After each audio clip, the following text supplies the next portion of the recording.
How to convert Figma to Flutter code. Hello everyone, welcome back to our channel. In today's video, I'm going to show you how you can convert your Figma to Flutter code. So first of all, just open your browser. Here on the search bar, just search for Figma and that will redirect you to the official website of the Figma. And after that, just create a design or choose any design from the given templates.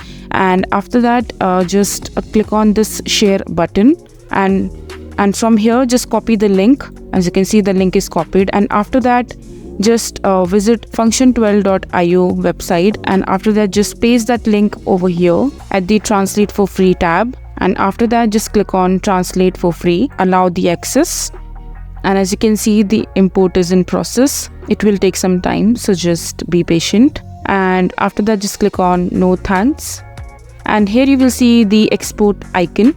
Just click on that, and in order to export you have to sign in to the function12.io, so just click on OK. And after that just click on this export option, and here you can see the Flutter code option. Just click on that, and now your file is exporting. As you can see, it is getting downloaded, and yeah, your file is downloaded in your system as a Flutter code. So yeah, that is how you do it. So that is it for this video. If you find this video to be helpful, make sure to hit that like button, and don't forget to subscribe to our channel for more such informative videos, and I'll see you the next time.